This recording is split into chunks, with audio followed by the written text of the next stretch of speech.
Composite key क्या करती है कि एक टेबल में आपको यूनिकली आइडेंटिफाई करने के लिए ज़्यादातर एक ही कॉलम का यूज़ करना पड़ता है, जो कि प्राइमरी की कॉलम कहलाया जाता है। लेकिन कभी कभी सिचुएशन ऐसी आ जाती है जब एक कॉलम से काम नहीं बनता और दो कॉलम्स का यूज़ किया जाता है उसको यूनिकली आइडेंटिफाई करने के लिए। प्राइमरी कीज़ के कॉलम के कॉम्बिनेशन को हम कंपोजिट की बोलते हैं।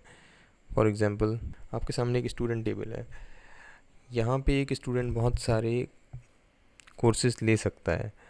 तो अगर हमसे कमांड दी जाए get marks of student ID 201, तो वो कंफ्यूज हो जाएगा डेटाबेस, और उसको ये नहीं पता लगेगा कि उसको आइदर सॉफ्टवेयर आर्किटेक्ट के मार्क्स देने हैं या क्वालिटी एश्योरेंस के। ऐसी सिचुएशन में कंपोजिट की काम आती है। यहाँ पे हम दो टेबल को प्राइमरी की बनाना होगा, जो कि स्टूडेंट आईडी और कोर्स होगा। अब हम बहुत आसानी से किसी भी डेटा को फैच कर सकते हैं। अब हम फैच करने का तरीका चेंज हो जाएगा। अब हम बोलेंगे get marks of student 201 plus software architecture, क्योंकि अब दो प्राइमरी कीज़ हैं तो रिकॉर्ड को फैच करने का तरीका भी चेंज हो जाएगा। और ये बहुत आसानी से ये लाइन नंबर 1 का रिकॉर्ड हमें दे देगा, 85 मार्क्स, और नाम हमें दे देगा। अच्छा, कंपोजिट की ये ज़रूरी नहीं है कि सिर्फ दो कॉलम्स पे बेस की जाए, दो से ज़्यादा कॉलम्स की भी ज़रूरत पड़ती है कभी कभी, बहुत ही रेयर सिचुएशंस में। जैसे कि ये सिचुएशन है, इस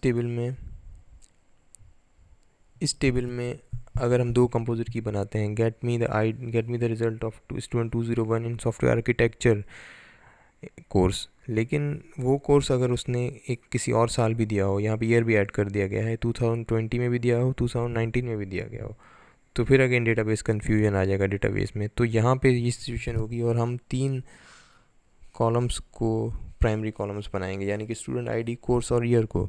तो अब कोई कन्फ्यूजन नहीं होगा। अब हमें तीन फैच करने के लिए तीन रिकॉर्ड्स बताने पड़ेंगे डेटाबेस को, स्टूडेंट आईडी, कोर्स और ईयर। यानी कि एग्जांपल इसकी get me the record of student ID software architect in the year 2019, तो वो 61 मार्क्स दे देगा। अगर यहाँ पे 2020 करेगा तो वो 85 मार्क्स दे देगा। तो सिचुएशन कंपोजिट की का मतलब होता है unique identifier of the database table. तो वो दो भी हो सकते हैं कॉलम्स, वो तीन भी हो सकते हैं, वो तीन से ज़्यादा भी हो सकते हैं।